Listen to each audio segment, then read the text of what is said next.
is Hadassah. I have lived here in Susa, Persia, with my cousin Mordecai since my parents died years ago. We are Jews, but Mordecai holds an important position at court. We have all we need for life. Yahweh has blessed us.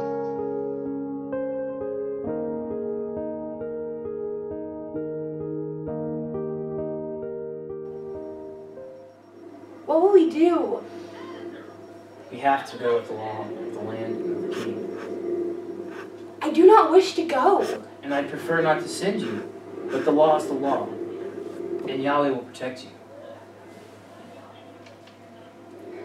But what if I'm chosen? If you're chosen, you must comply. Yahweh will have a plan for us. What? You want me to abandon my God, my family? It's not abandonment, it's for your own protection. Then what am I name? Surely, this proper Jewish name will give me away. Then we'll change your name to a nice Persian name. No. Listen, it's for your own protection. Open up at the order of the king. Hello, kind sir.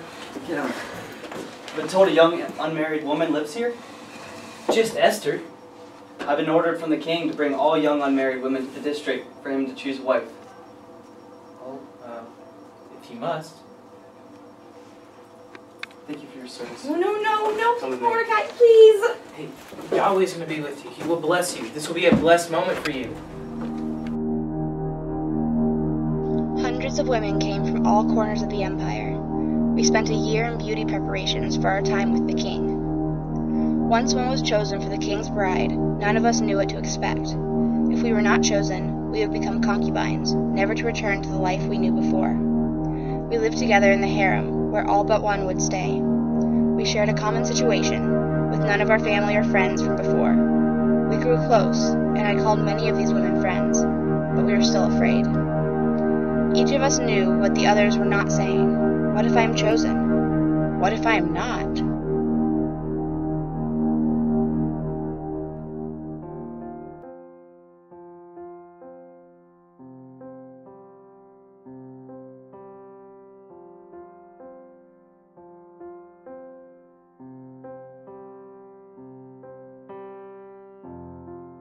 The king and I were wed in the traditional Persian fashion in the month of Adar. The celebration he held with his advisors and nobles lasted an entire month. As a warrior and heathen king, Xerxes was certainly not the honorable Jewish boy my parents always believed I would marry. But I was provided for well, better than the wealthiest Jewish boy in all of Persia could have done for me. I was safe. I was comfortable. Most of all, I was loved. And so I grew to love the king as well, and we were happy.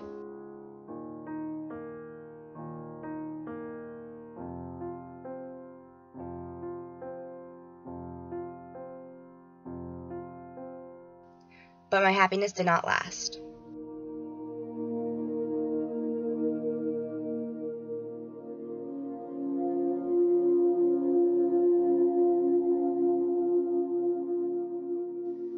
The first time my cousin came in the night to speak with me, I was glad.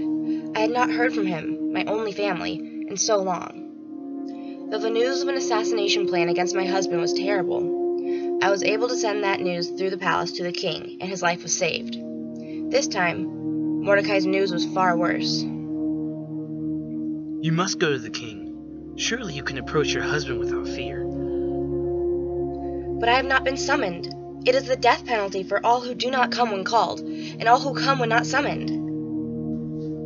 But you are the queen.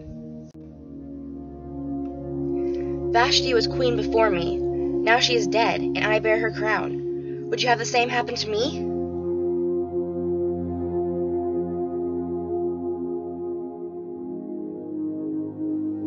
Do you think by keeping quiet in the palace you will be saved more than the other Jews? If you do not deliver our people, another will take your place to rescue us, but you will perish. Who knows, perhaps Yahweh has brought you to the kingdom for such a time as this.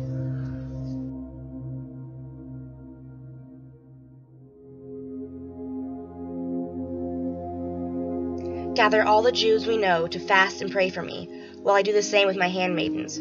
Then I will go to the king, though it is against the law, and if I perish, I perish.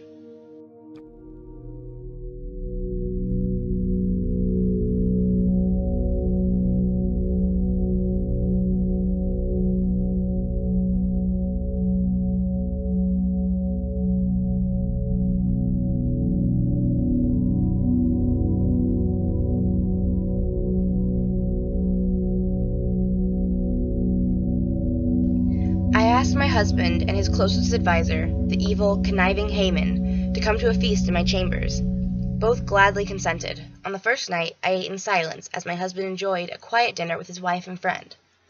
On the second night, however, he asked me again to tell him what I desired. My fear of death at entering his throne room was past, but now I wondered, would he believe the word of his second wife over that of his closest friend? Now tell me, my queen, what's your request? I promise you shall have whatever you ask, even if you want half of the kingdom.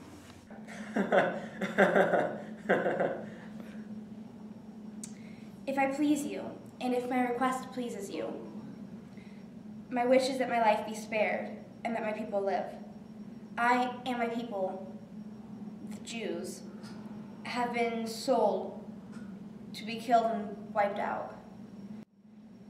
If we had merely been sold as slaves, I would keep silent rather than bother the king of an empire.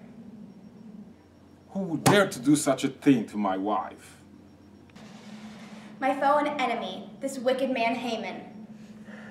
My queen, please, please, stop! No, please, no, stop! My queen, no, please, I wouldn't do anything to hurt you or our beloved king. Please, no, please, no, anything, no! Will he assault the queen in my presence, in my own house? Please, my queen, no, please, anything, stop, please, no, please, no, wait!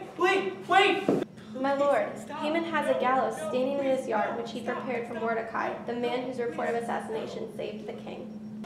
Hang him on it!